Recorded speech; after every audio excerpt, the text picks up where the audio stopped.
Good morning. Good morning. How the devil are you all doing? I do need to say a very quick good morning to Andy here because I don't have a button for Andy. Need to rectify that.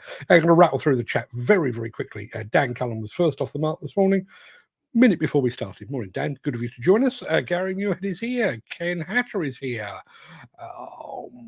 Peter McKenna is here. Morning, Peter. Steve Williamson is here. He's got a short week this week. Do you know I'm half kicking around the idea of taking not a day off, but maybe an afternoon off. There is Andy here. Good morning to you, Andy. Hope you're fitting well, my friend. Chris Ford is here. Let's have a look. I watched the Olympic Games opening highlights. What the hell has the world come to? It was weird, wasn't it? It was weird. And I realise the French take themselves quite seriously, and I realise they are quite arty. There were several things that made me wonder about the opening ceremony, and one of those was they had Lady Gaga performing, who is American, and they had Celine Dion, who is French Canadian. Has France not got any stars of its own? Got to admit, can't think of any off the top of my head, but yeah. And there's Steve saying, not seen a bell cap in a long time.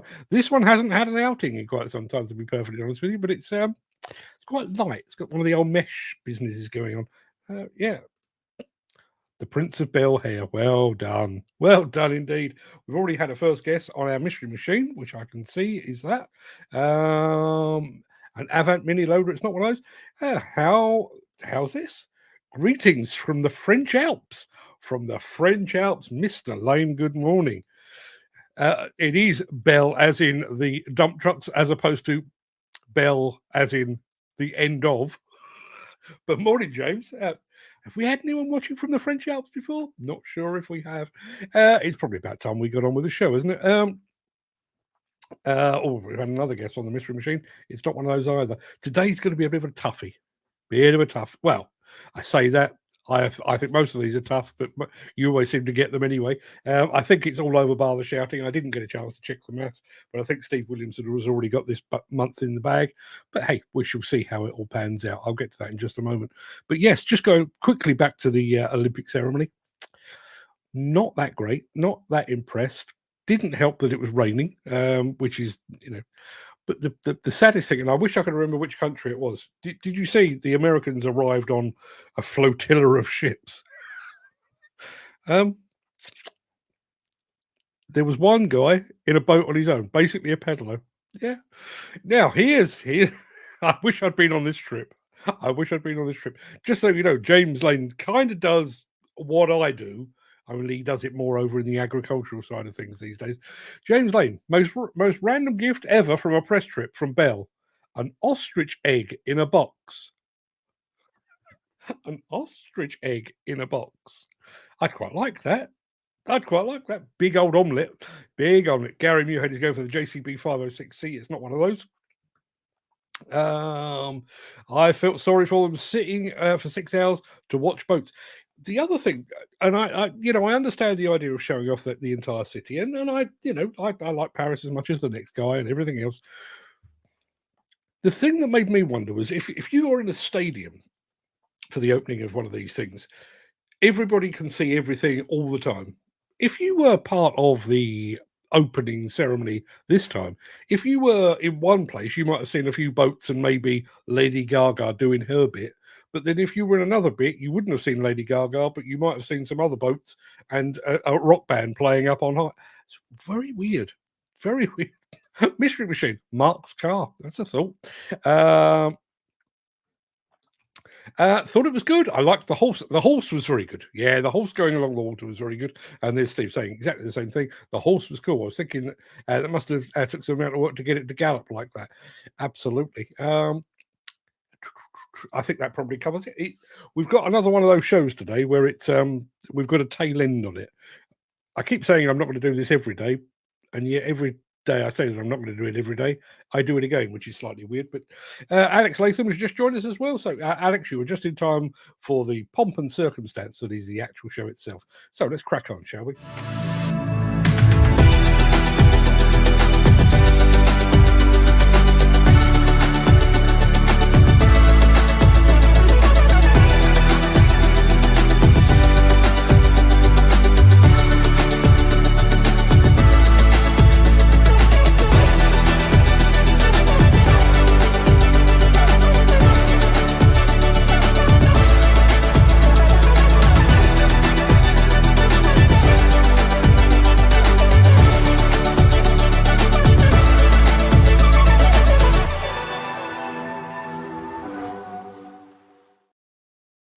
Professional as ever. Just took a big gulp of tea, fogged up the glasses, can't see a damn thing. Good morning, everyone. It is Monday, the 29th of July. Welcome to the Breakfast Show. I am your host, Mark Anthony, the Walrus Tusk and all, the Walrus of Demolition. In today's show, unveiling the all-new Rubble Crusher, a 100-year-old contractor. It's a company, not a person.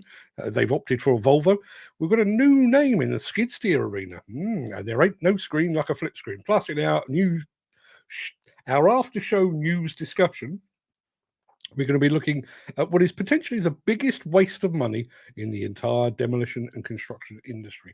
So stick around for that if you possibly can. But before we get to all of that, we do need to discuss the small matter of today's mystery machine, which will be along right after this.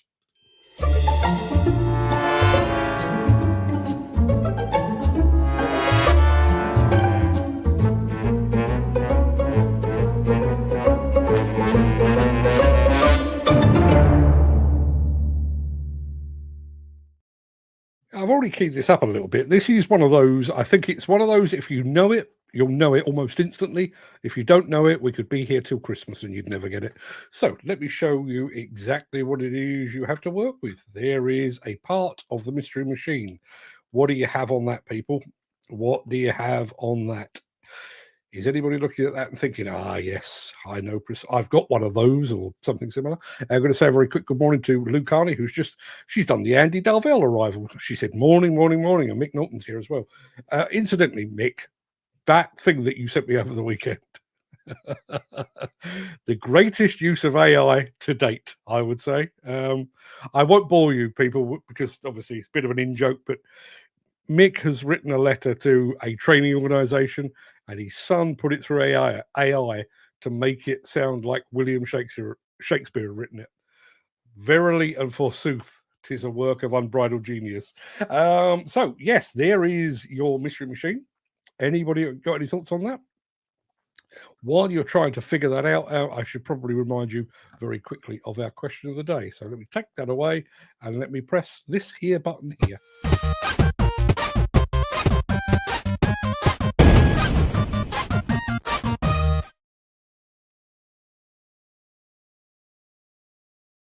I'll come back to that in just a moment, and I'm doing this in a particular order so that he doesn't get upset.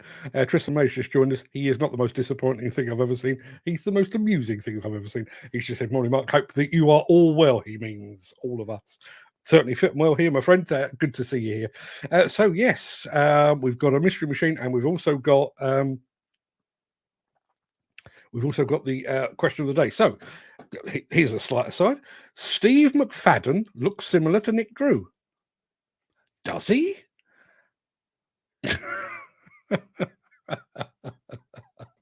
I'm sorry. I'm not laughing at that. I'm laughing at Peter McKenna. Steve McFadden looks similar to Nick Drew. I thought Steve McFadden was bald. Isn't he? I mean, it's been a while since I've seen EastEnders, like about 25 years. But isn't he? Is he not bald? Jim Turner reckons our mystery machine could be a Volvo loading shovel, 20 ton or so, with a timber handling bucket on. No.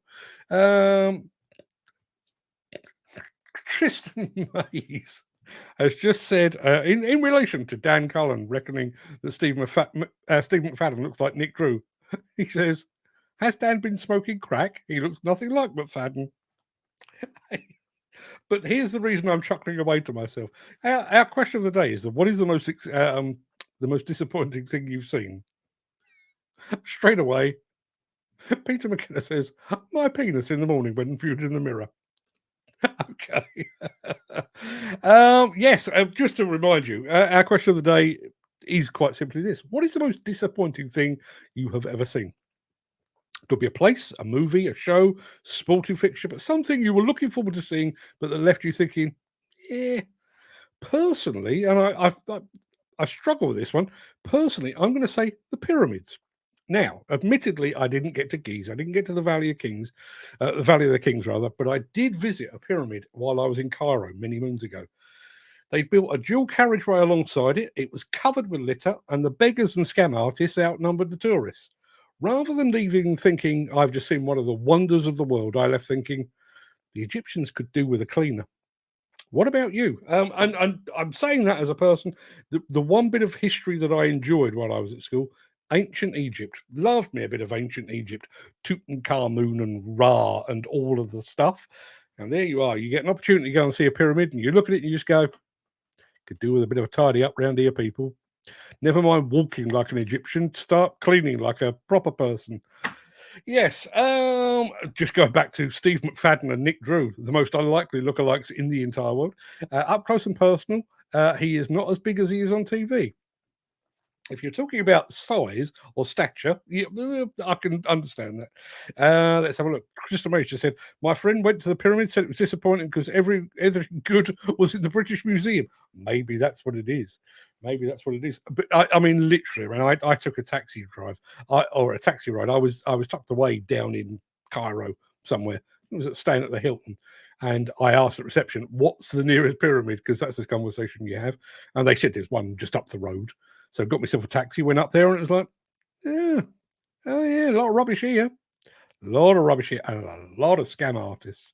Yes, everybody offering me a guided tour, even though they had no permission to do so.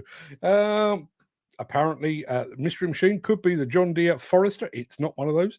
We're going back to Nick Drew. He's smaller than me. Well, no, Steve McFadden is smaller than Dan, and I'm guessing that Nick Drew is probably smaller than Steve McFadden. How have we gone to Steve McFadden? No idea. And for those of you who don't watch EastEnders, isn't he Phil Mitchell? I want to say Phil Mitchell. It's been a while. Don't know. In reality, I've never been disappointed. Just had my eyes opened a few times since Peter McKenna. You have led a charmed life, sir. Okay, let me show you a little bit more of the Mystery Machine because nobody's got even remotely close yet. That doesn't help at all. I'll tell you what, I'm going to give you a bit more because that's not very kind. There you are. That is a bit of the machine that you are trying to identify. If you've got anything on that, there you are. Dan Cullen, go back to Steve McFadden, says he was in the yard where I was working. Why? What is his times hard at EastEnders? Is he going to take on a bit of moonlighting? Is he joining the construction industry?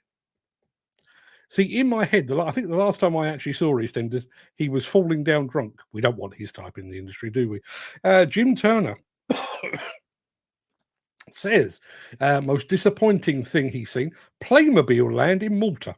My lad loved Playmobil, so we said we'd take him to one of their parks, so we picked Malta. Just a shop on an industrial estate. We had a lovely holiday in Malta, so not all bad.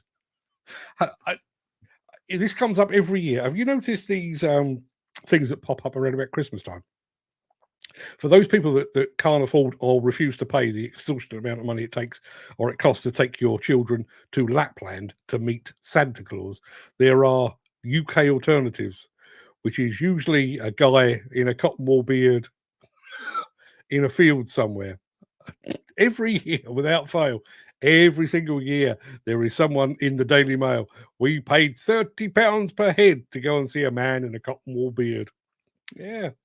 Doosan DL420 for the Mystery Machine. It is not one of those.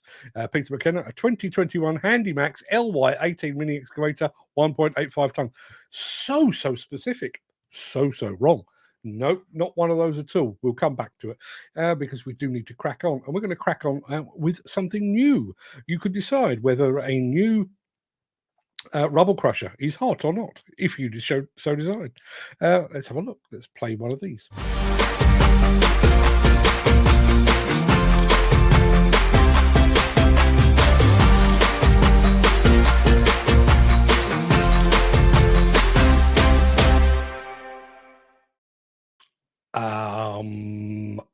Tristan Mays has just said, I worked in Lapland for Windhoist. It was disappointing. Maybe because you're at work. I don't know. Jim Turner has said, Valletta is beautiful to visit at Christmas. Trimmed up beautifully, he says. Apparently,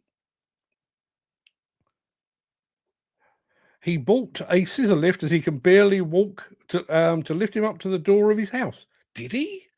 Did he really? He could barely walk. What's gone wrong there, I wonder? And Gary Muirhead, just go back to the Mystery Machine, Gary Muirhead has suggested that our machine could be a Ditch Witch SK1750. someone is on the right track. It's not one of those. It is not one of those, but it's very close. Very close indeed. While you're raiding the Ditch Witch website to find out their model numbers, I'm going to show you a new product from the fine folks at Rubble Crusher, and I would like you to decide whether you believe this to be hot or whether you believe it to be not.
Now, unless Peter McKenna is describing his current feelings, he reckons that's hot, I reckon.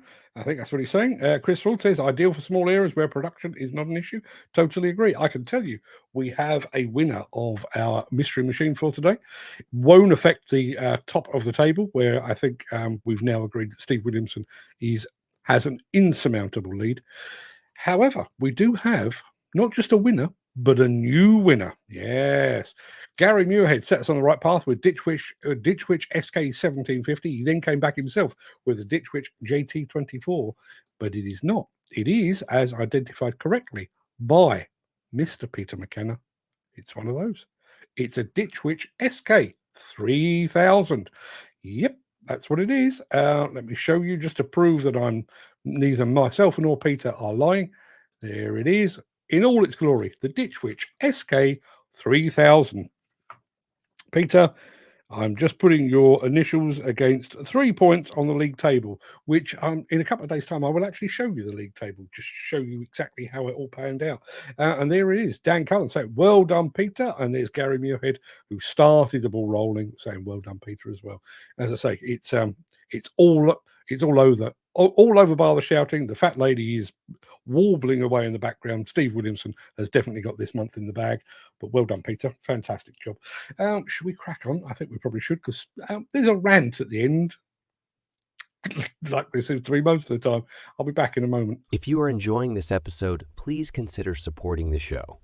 You can leave us a tip at buymeacoffee.com/demolition news. Imagine you're a contractor. Your company's been around for about 100 years. You'd like to think that by now you probably know your way around the business, and you probably know equipment as well. So, testament to Volvo that a 100-year-old contractor, 102 years old in absolute truth, have just invested in some Volvo kit. Toby's been around since 1922, been primarily a heavy civil contractor focused on bridge and road construction. So 102 years is a long time, but we're constantly striving to understand the needs and wants of the customer and then our partners in the industry as well. So our motto is quality over quantity. We're more focused on the more detail-oriented, really tough jobs, kind of weeds out the competition a little bit, and that's our wheelhouse. We like the really tough ones.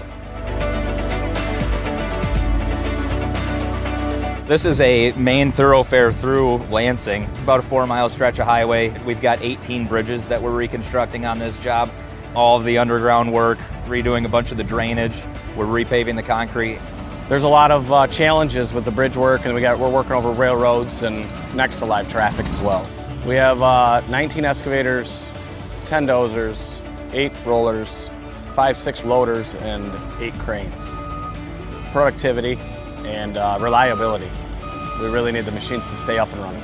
It's critical because this is an MDOT project and it's all fast-paced. We have deadlines to hit throughout the year, you know, and quantities to make sure we're on target. You know, we want to make sure that our excavators are running in rip and road. Rip and road is an extremely tough thing on these machines, and if we've got a machine that can't live up to it or is overheating, failing, not getting enough hydraulic pressure to actually make it happen, it's a problem. We've gotten really good initial feedback off of the 500s. We've put our best operators in them, and they love them. It's a great machine to run. It's comfortable. I've spent solid 12 hours in there, and I can tell a difference in power. When you got something that doesn't have the power, you know, it limits you, and I'm not limited when we run these. We take operators' opinion very seriously. You know, we want our operators to be comfortable and happy with the equipment they're running, and Volvo has been giving us that.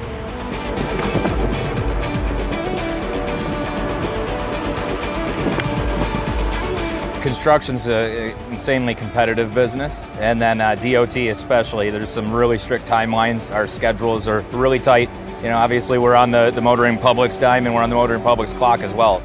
No problem's ever the same on these road projects. So every single one of them presents a new set of challenges, and I love being able to dissect it and try and understand it.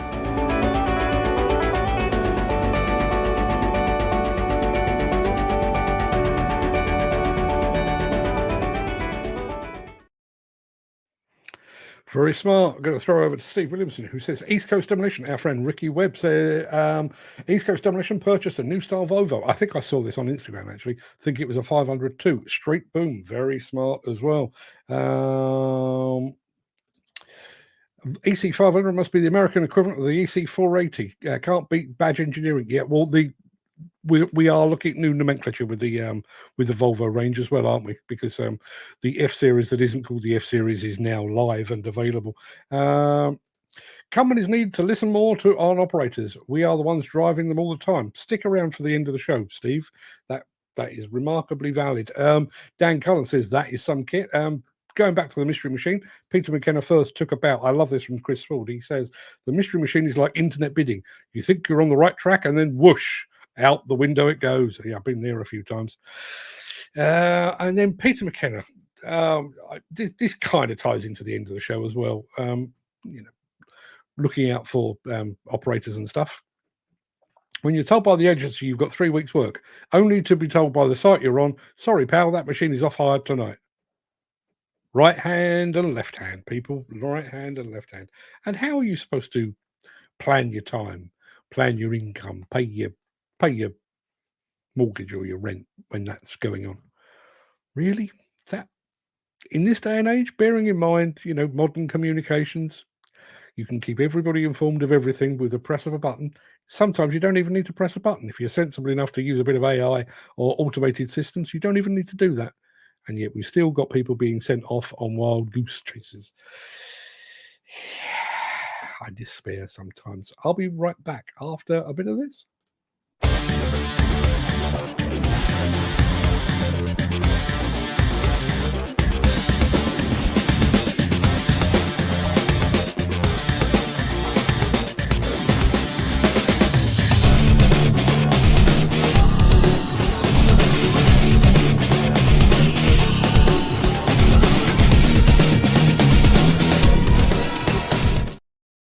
If I asked you to name a brand of skid steer loader, what are you thinking? Bobcat? Probably comes straight to mind. Komatsu? Caterpillar? JCB? There's a bunch of them out there, but I've never come across one of these before.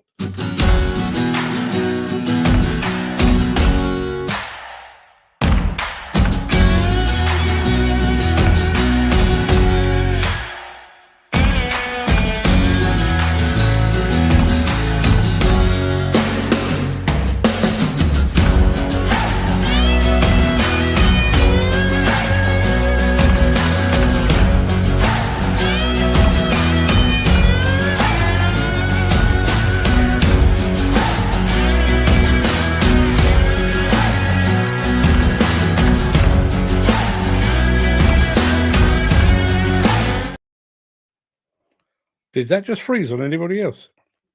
That video seemed to freeze on me for some reason. Maybe buffering or something. I don't honestly know. But if it froze on everybody else, I do apologise. Nowhere could I find any reference to that company. So I don't know if they're called Kioti, Kioti, or whether it's Coyote, which would make sense, I guess, being American. Anybody's got any clues?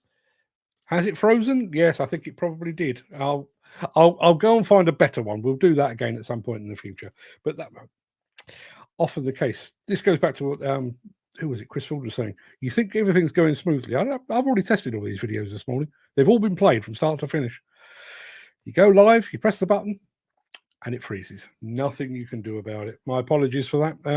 Hopefully the next one won't do the same, because we'll be right back with a bit of a flip screen. Since the finance bill came into effect in April, the construction industry has seen a surge of fuel thefts. The rising cost of living has placed an additional risk of theft by employees and contractors, as well as opportunistic thieves. By using diesel dye and placing warnings of its use, you are sending a clear message that this is your fuel.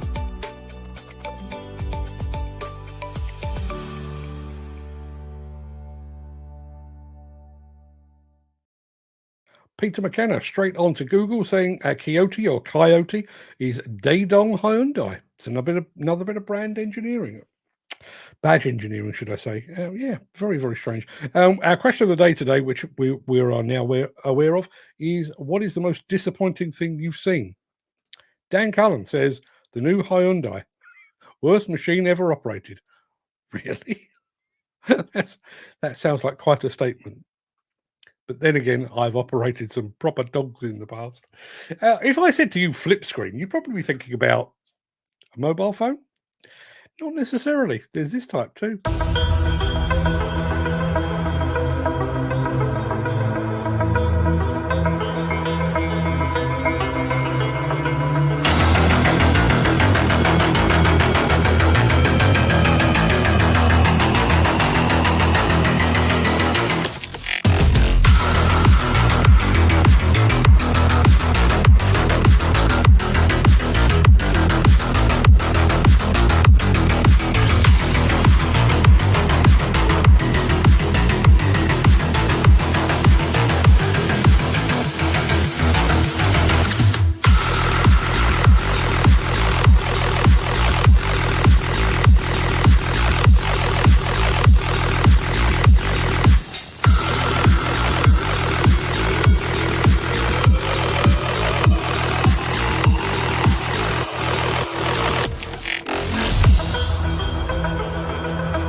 Cracking tool and would probably help dry your smalls as well.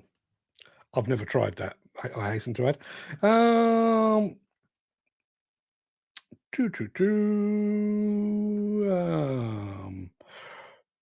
Okay, I've just lost my way slightly, as you probably gathered. How many different types of Egyptian brands are out there now? I can't think of any. Can't think of any Egyptian brands. If somebody would care to enlighten me. Chris Ford apparently has been studying philosophy over the weekend. The road we take in life is never smooth. You'll always find a pothole, he says. There's a tool for that. Dan Cullen says, every Tom Nick and Harry seems to be making equipment. They certainly do. Did anyone see in the WhatsApp group, by the way, and I can't remember if Gary sent it direct to me or whether he sent it to the group, but he found a photograph of an old Ford excavator. Ford excavator back when that was a thing.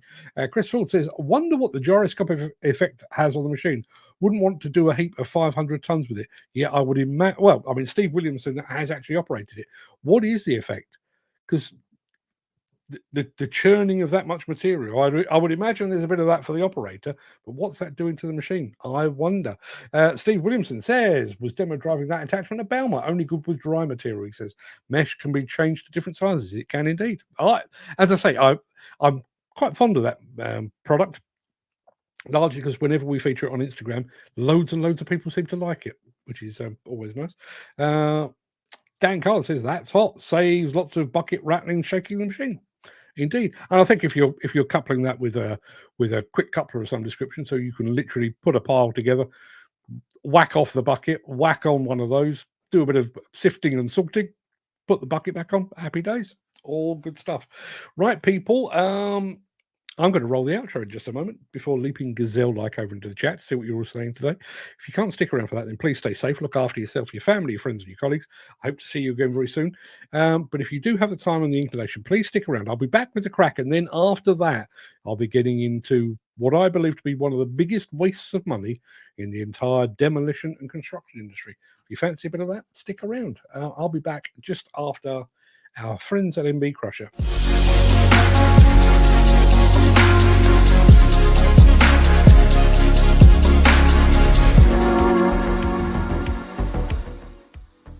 Turn that down a smidgen. How are we all doing today? Somebody just commented it. There's Steve. Going back to the flip screen, there is a lot of motion. I personally think there is better out there, but are a lot cheaper than some others. I don't know what the price on that one is. Anybody's got any thoughts on that? Love to hear from you. I'm literally going to rattle through the question of the day at this point because we've kind of exhausted all the other bits and pieces. I'm trying to do more within the show so that we free up the bit after the show, as it were. I watched the Olympic Games opening highlights. What the hell has the world come to? It was weird. It was weird, and I was sat there trying to think to myself, are you just not enjoying this because it's in France? But the more I looked at it, the more I thought, when you think back to the opening of the London Olympics in 2012, which personally I believe to be the second best opening in the history of the Olympics. The first best was in Sydney, in my opinion, with the river of fire and all that went with it. But I was sat there thinking, is this it? And in the run-up to the London 2012 Olympics, I probably said this in writing somewhere, so you can go back and check. I was very, very concerned that the London 2012 Olympics opening ceremony would be a few hundred Boy Scouts and some Morris dancers. And as it turns out, it was an absolute fantastic spectacle.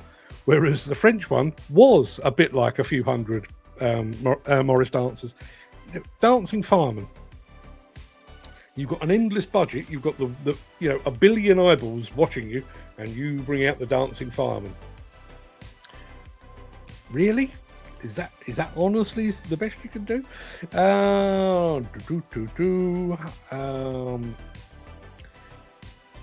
Most random gift ever from a press trip from Bell. An ostrich egg in a box. I was on a press trip once in France. I want to say we'd been to see FDR Sambron. I may be making that bit up, but we've been on a press trip to France. And we were flying back. Private jet is overstating it. It was a private plane, but it wasn't a jet. It was a bit of a puddle jumper. But there was half a dozen of us press coming back from France to the UK. And one of the journalists on board was a guy called Rodney Biles, one of my mentors when I first started in this business. Lovely old fella. And he was bemoaning the fact that he despite the fact that he'd been in France for 2 days, he hadn't had an opportunity to pop to the local shop and get some cheese to take home with him. So word went round, and somebody was duly sent down to the local fromagerie to bring back some cheese for Rodney. Now, bearing in mind, this is quite a small plane. There were 6 of us, and there was room for 6. There wasn't much room other than that. And up comes the lackey that had been sent to the cheese shop with an entire brie. Like this. Sodding great thing it was. And we were literally sat there. Has anyone got a knife? Because we can divvy this up. Who's going to eat an entire brie? Honestly. Let's have a look through. Who else have we got here? So, there's our question of the day. Most disappointing thing you've ever seen.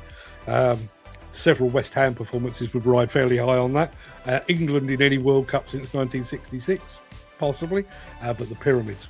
The pyramids at Cairo. As I say, can't speak to the ones in the Valley of the Kings because I've not been there, but based on what I saw while I was in Cairo, not rushing back. What do we got? Playmobil Land. I didn't even know there was a Playmobil Land. Well aware of Playmobil. Didn't realise there was a Playmobil Land. Who else do we have here?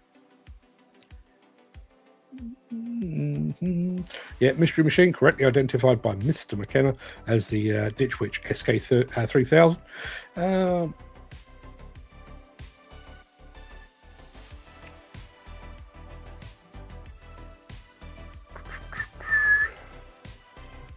We'll come back to this. Companies need to listen more on operators. We're the ones driving them all the time. I totally agree.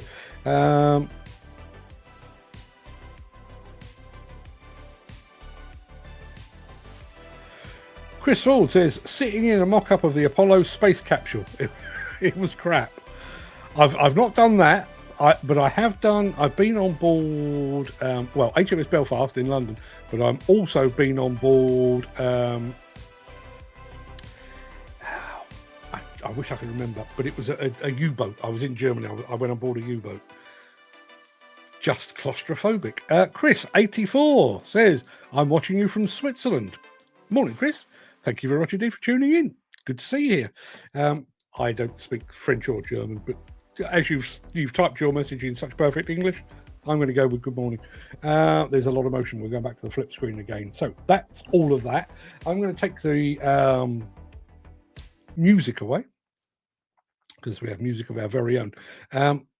I'd like to tell you all about what I believe to be the biggest waste of money in the construction industry, and I shall do so immediately after this.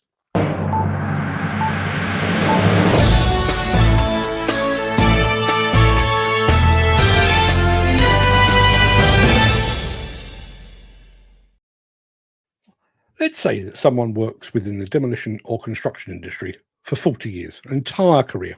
And let's just say that, taking into account weekends, holidays, some sick time, they will clock up an average of 250 work days every year on average. Over the course of their career, that person will amass 100,000 hours of experience. Now, to put that into some context, a pilot is considered sufficiently experienced to fly a passenger jet with just 1,500 hours of flight time under their belt. But there's more to this than just a matter of hours racked up. Over the course of 100,000 work hours, they will likely have seen just about every application known to mankind. They will have overcome countless challenges. They will have operated multiple machines and tackled all different kinds of projects in all kinds of circumstances, materials, and weather. That level of experience might not earn them an additional piece of plastic or a certificate of accomplishment, but they will know it all because they have seen it all. In fact, despite the official hierarchy on site, this is usually the person that everyone looks to for leadership, guidance, and technical know-how. That person is an unsung hero, a jewel in the crown, a shining diamond in the rough and tough world of demolition and construction. But then one day, all of that is lost. Maybe they're struggling to get in and out of a machine. Maybe they no longer wish to work away from home. Or maybe they've been ushered towards the exit by a shift in the competence card regime that now requires them to prove to a 25-year-old oik that they can do the job they've been doing for the past 4 decades. Whatever the circumstances, that jewel in the company crown is heading out the door. Now, there might be a farewell party, assuming times are good enough to finance one.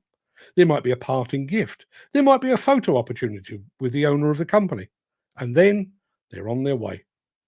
Now, assuming an average wage of £10 an hour over the course of that entire employment period, the employer will have invested £1 million in that employee's wages alone. They will have invested in their training, their well-being, and their career and skills development. And sure, they've had their pound of flesh. Come rain or shine, that person was at work. They were often the first to arrive and the last to leave. Their employer is not just losing £1 million plus invested in that individual. It's not just losing a warm body behind a set of levers. They are losing a person that can get the best out of a machine and out of the team around them.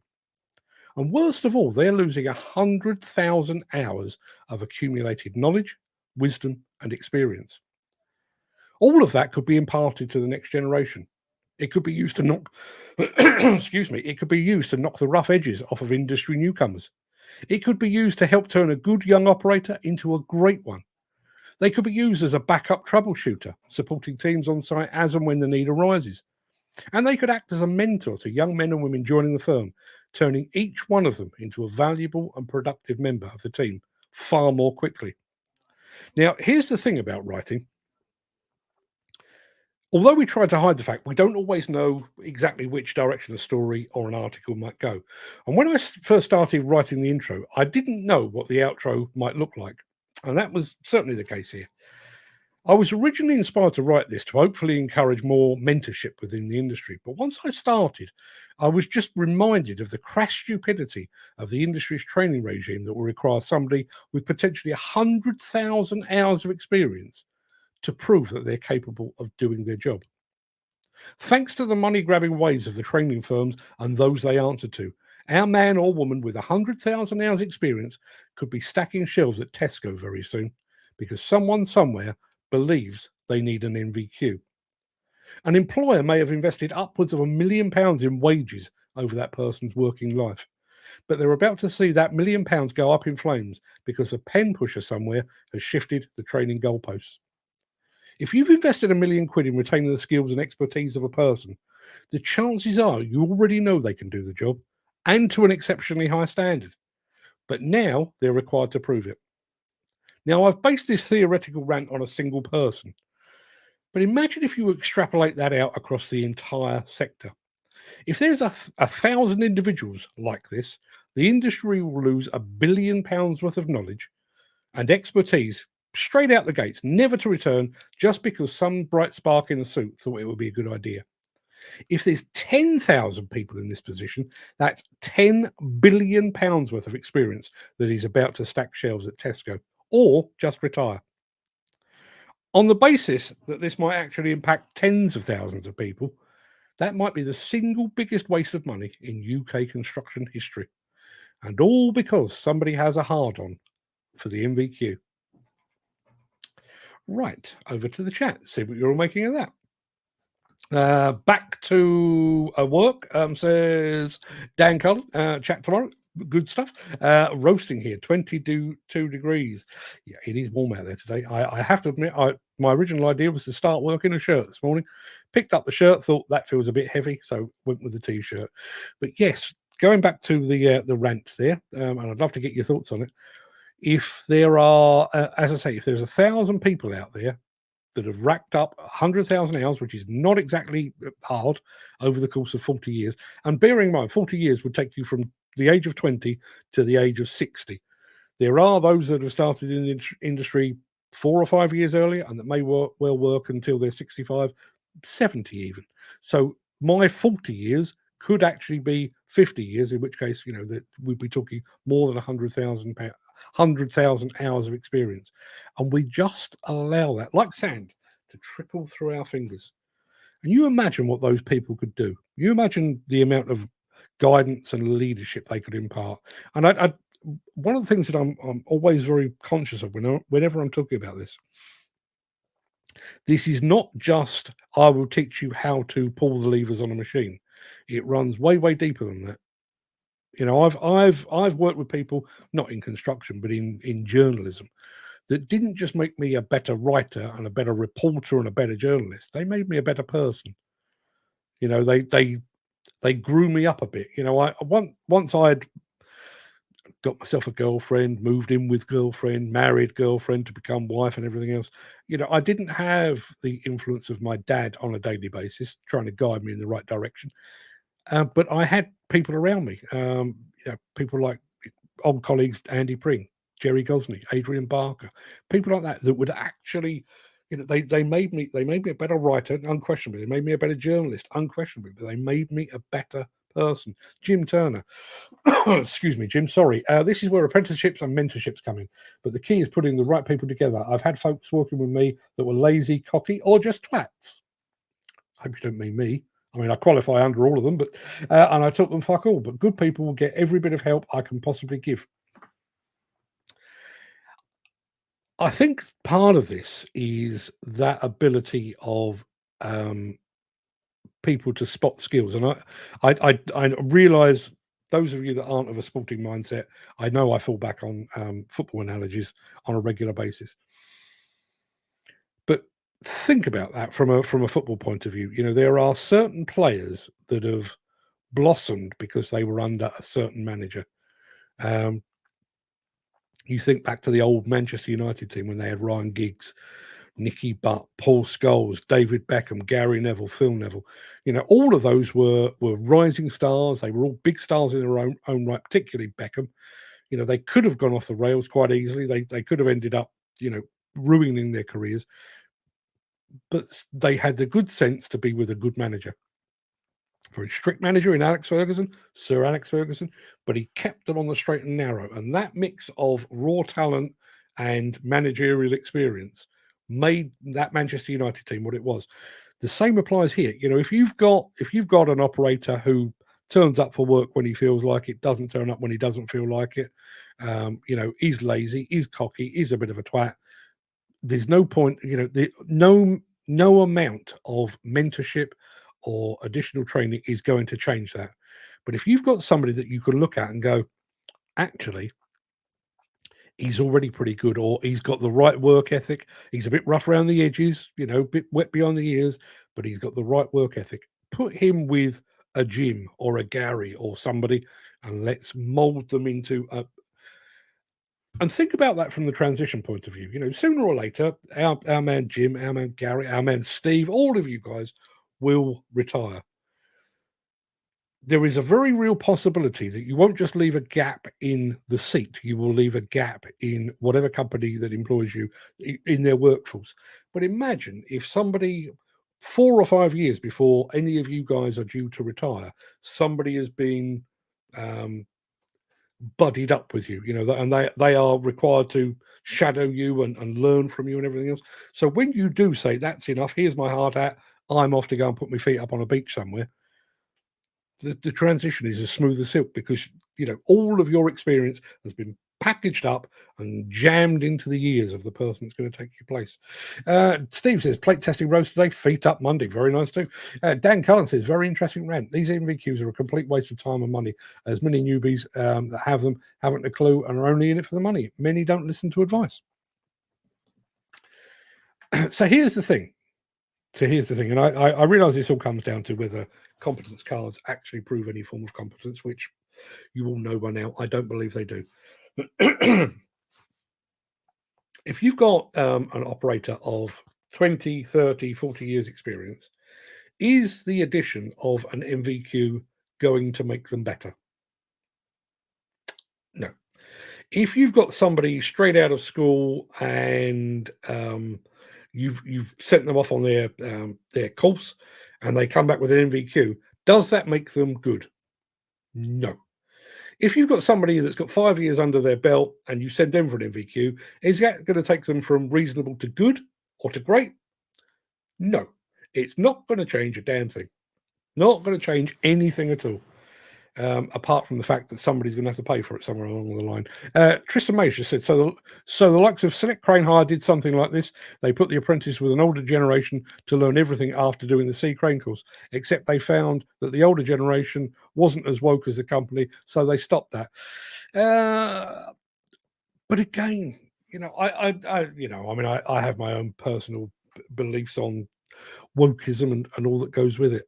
But if you're working in demolition and construction, it takes a certain kind of person, and it's not just a matter of work ethic, although that certainly helps. But you need to be pretty thick-skinned and what have you. And I don't think, you know, if you don't arrive with that, it can be taught, but it needs to be taught by somebody that's been there and done that. Now let me have a look. Knup Marco Antonio, what a fantastic name. Sounds very like mine. Good morning from Brazil. Bom dia, my friends. Bom dia. I've been learning. Dan Cullen says, these young guns aren't interested in progressing career, just interested in the rates per hour. I think one of the issues you've got with that, morning Garvin, mostly diggers who've just joined us over on Instagram, I think one of the problems you've got with this is, if you take a step back, Dan, and I'm not saying that you're wrong for one moment, but I had a careers evening when I was 14 years old. I started work at 18 years old. I was just about still just 17, but almost 18 when I started work. And if somebody had asked me what I wanted to do for a living at 14, 15, 16, 17, 18, 19, 20, 21, 22, I couldn't have asked. I couldn't have answered it. At 22, I happened upon this. Turns out I was okay at it. Over a period of time, I got better at it. But I only went.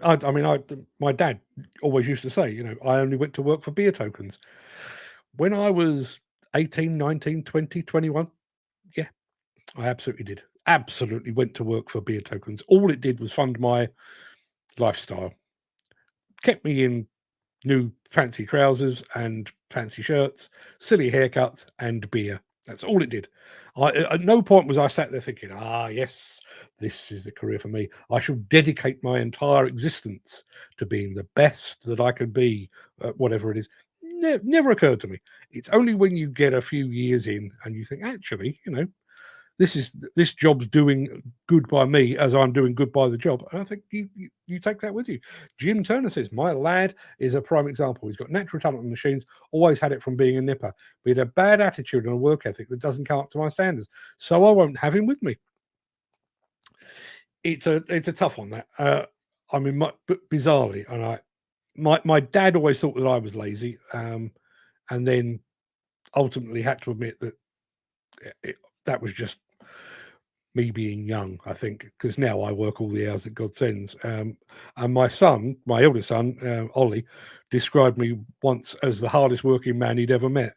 And yet he is the one that's now out of here about 5 o'clock in the morning, doesn't often get home until 7 o'clock at night. He works more hours than I do. Whether he works harder, I don't honestly know. Because whenever I see a photograph of him at work, he's always got a cup of coffee in his hand. But he puts in the hours. But my son is now 30.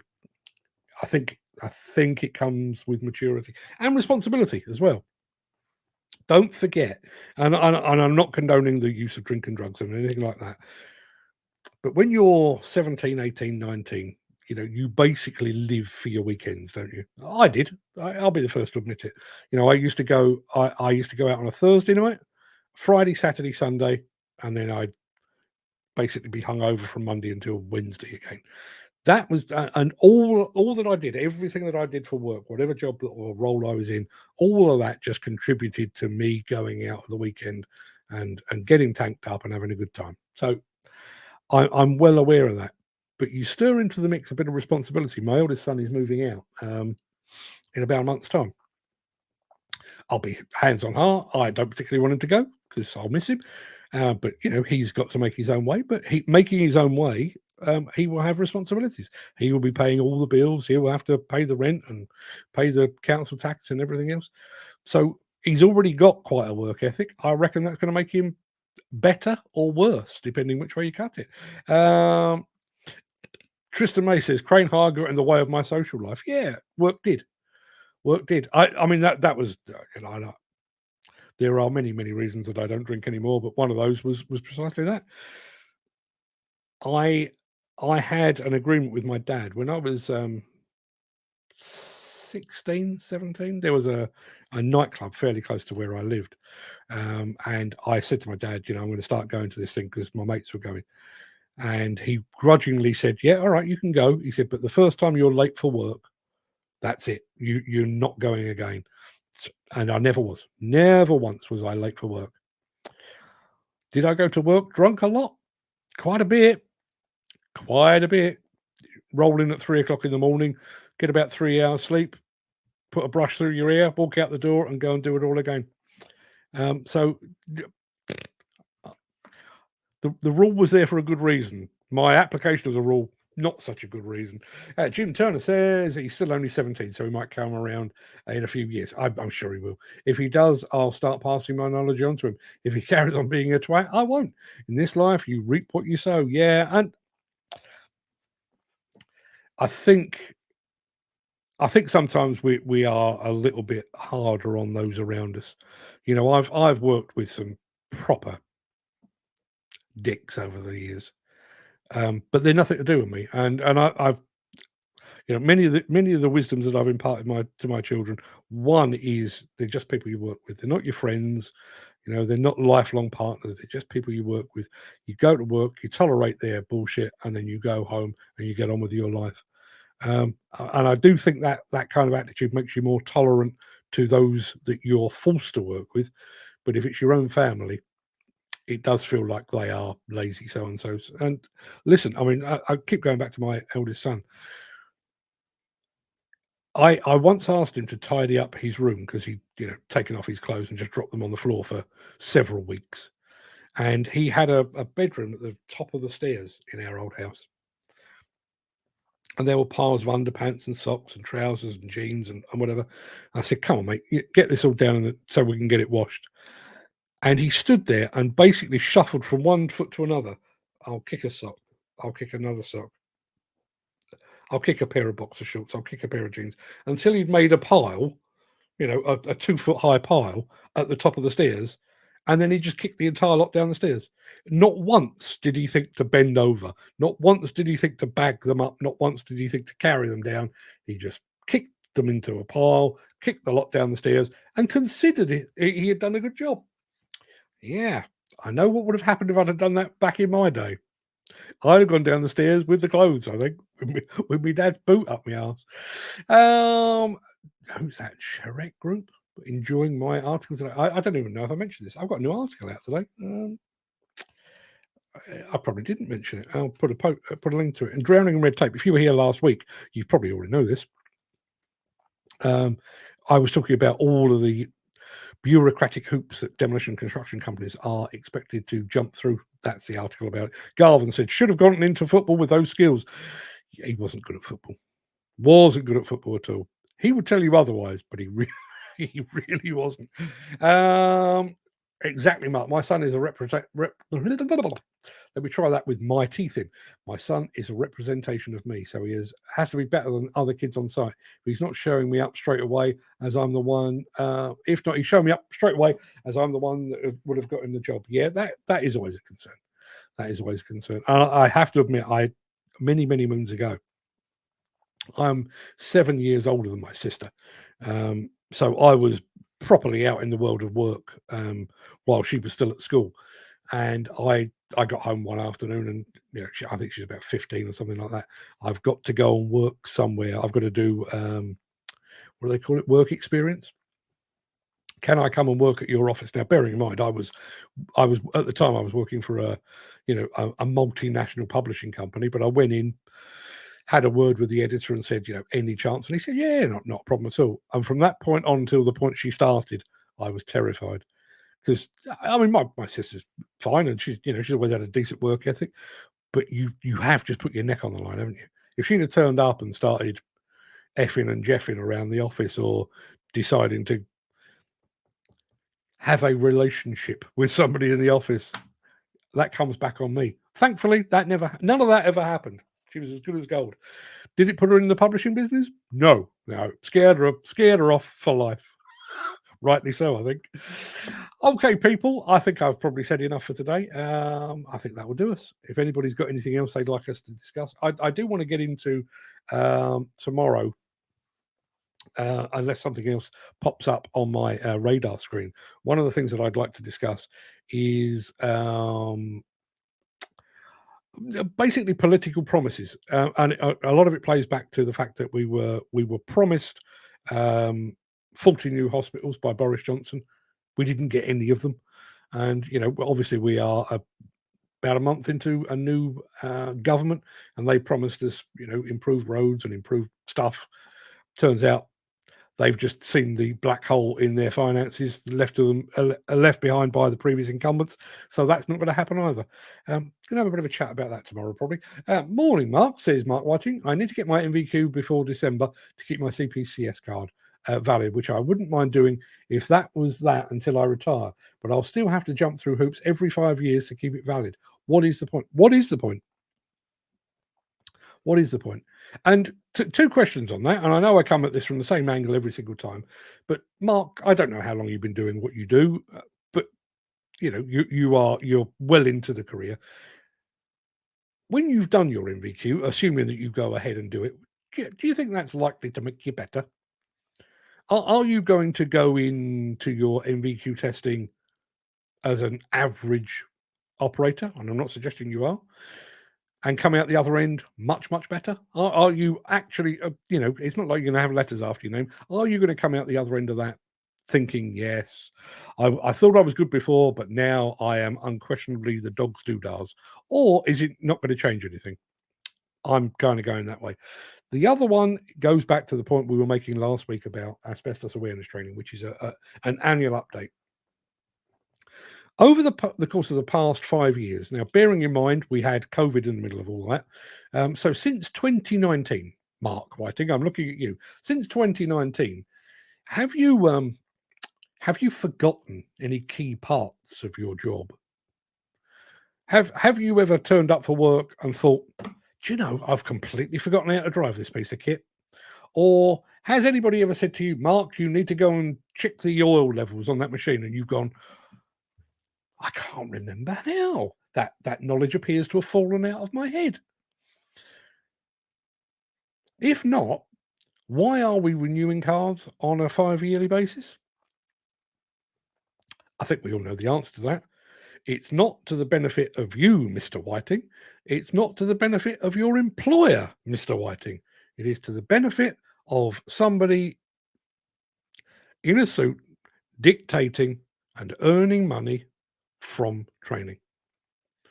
Now, flipping that around, if you could categorically prove that Mark Whiting, having sat an MVQ, went from being a good operator to a great operator, let's throw lots of money at MVQs. Let's throw shit tons of money at MVQs, because quite clearly and demonstrably they are making people better. If a 5-yearly refresher course suddenly gives you newfound inspiration and you return to work twice as productive as you ever were before, throw money at that. But until somebody can prove that, please, somebody tell me, why in God's name are we financing this stuff? And that is exactly what we're doing. Now, I don't know the employment makeup of the people that we've got here. But if you're employed, the chances are that your employer will pick up the tab for your MVQ or your 5-yearly refresher course. If you happen to be self-employed, you pay for that yourself. How do you go about justifying that? Bearing in mind we've come out of a cost of living crisis, an energy crisis. It costs an absolute fortune to put petrol in your car, to do your weekly shop, pay your rent, pay your mortgage, whatever it might be. Everything is expensive. Do operators, self-employed operators, excuse me, a bit of a frog. Do self-employed operators actually have a couple of grand sat around at the end of every year for them to go, yep, there we go. I'll go and do the training course. It won't make me any better. It won't make me any more money, but I'll do it because that's what I'm told to do. How is that fair? Are we not already paying through the nose for everything? And as I say, if somebody could demonstrate to me the fact that training courses make people genuinely competent and better coming out than they were going in, fine. Then I'll shut up, I'll go away, and I'll never mention it again. But nobody ever has. And the very fact, we discussed this last week, the very fact that we've now got major projects in the UK that are so questioning of the validity and viability of modern training courses and competence cards, that they will take people on and basically ignore their formal qualifications and get them to sit their own test. In other words, your major contractors at HS2, Hinkley Point, don't have any belief or faith in the competence cards that we have now, so they are basically inventing their own. What does that tell you? There's Mark Whiting. No, mate, I haven't lost it yet. No. And unless you get a fairly significant blow to the head or you're diagnosed with advanced dementia, the chances are, as I said earlier, the chances are the 100,000 hours or more that you might amass over your career, you might not remember every single second of it, but every time you encounter an application, a material, a project that is remotely similar to something you've done before, the chances are you'll just be able to go, Yeah, I remember. That's not gone. That's not gone. That's stored away. It's tucked away in the dark recesses of your brain to be pulled forward whenever you need it. Do you need a piece of plastic to say that? To say I can remember what I did 15 years ago? Every time I sit down to write an article, I don't believe I've written an entirely new article in probably 20 years. Everything is built on the foundations of stories I've told before, articles I've written before, issues that I've encountered before, like the skill shortage. Every time I talk about the skill shortage, I've been talking about this for 35 years. I've got all of that to draw upon. Garvin over at Mostly Digger says, just renewed my card here recently. You just pay for the card admin, maybe 25 euros or 30 euros, and it's posted to me. Very easy renewal process. Some of the cards over here, Garvin, I can tell you are 1,000, 1,500 quid a pop. Yeah. Steve says, sometimes you have people telling you you're doing wrong or do it like this when they haven't had experience on one. Yeah. Imagine, and obviously we've got a fairly broad spectrum of ages in the audience here. Imagine you're, I don't know, 45, 50 years old. You've been doing the job for best part of 30 years, but your employer grudgingly accepts the fact that you've now got to go and earn your MVQ. So you are, with your 3 decades of experience, you turn up in a classroom somewhere, and there, stood in front of you, taking you through the test, is somebody in a suit of about 25 years old who has never actually been on a construction site. They might be absolute experts in the field of education and training, but they've never actually done your job. What are they actually adding to your sum of knowledge? Really? What are you going to gain from that, apart from a bit of plastic with a new nomenclature on it? Or maybe your car might be a slightly different color. What are you going to gain from that? Nothing at all. Nothing at all. And when you go back to your employer, you went with your 3 decades of experience, and your employer says, how was it? What did you learn? Fuck all, basically. In fact, there were large parts of the course where I was actually telling them where they were wrong, rather than them telling me where I was wrong. What is the point? What is the point? And as I say, we keep coming back to things about. I know Gary Muirhead says, how do you voice this? Who do you voice this to? There is a huge imbalance within the UK construction and demolition industry. You've got the bigwigs at the top, so the Construction Leadership Council, Build UK, and people like that, who are insisting upon all these things. You think about Build UK, they're very keen for us all to have exceptional levels of training. For one thing, they won't allow training on their sites. That's never going to happen. And for the other thing, most of them don't even run equipment fleets. They sub that out, they hire it in, whatever it might be. So it doesn't affect them. So they can sit there and say, yes, we want an MVQ 47.6 on all excavator operators. Won't make a blind bit of difference to them. All they need to do is to tell the people on the gates of their various sites, we're looking for an MVQ 46.7 now. Makes no difference to them at all. Hasn't cost them a bean, hasn't changed their life at all. And yet it will impact upon potentially best part of 3 million people out in the out in the field. Who do you speak to? Don't know. Who are you going to call? Ghostbusters. I genuinely don't know the answer. I don't know the answer. If anybody's got anything they'd like to add to that, please let us know. I'm going to call it a day now, because I'm very, very hot and I'd quite like a drink. So everybody go and have a fantastic day. I'll be back tomorrow with yet more of the same. I don't know whether I'll be ranty tomorrow. We'll see how we go. I might just sit here and tell you a story or something. Who the hell knows? Everybody have a fantastic day. Enjoy it. Enjoy the sunshine, assuming you've got some. And I'll see you all again very, very soon. All the best.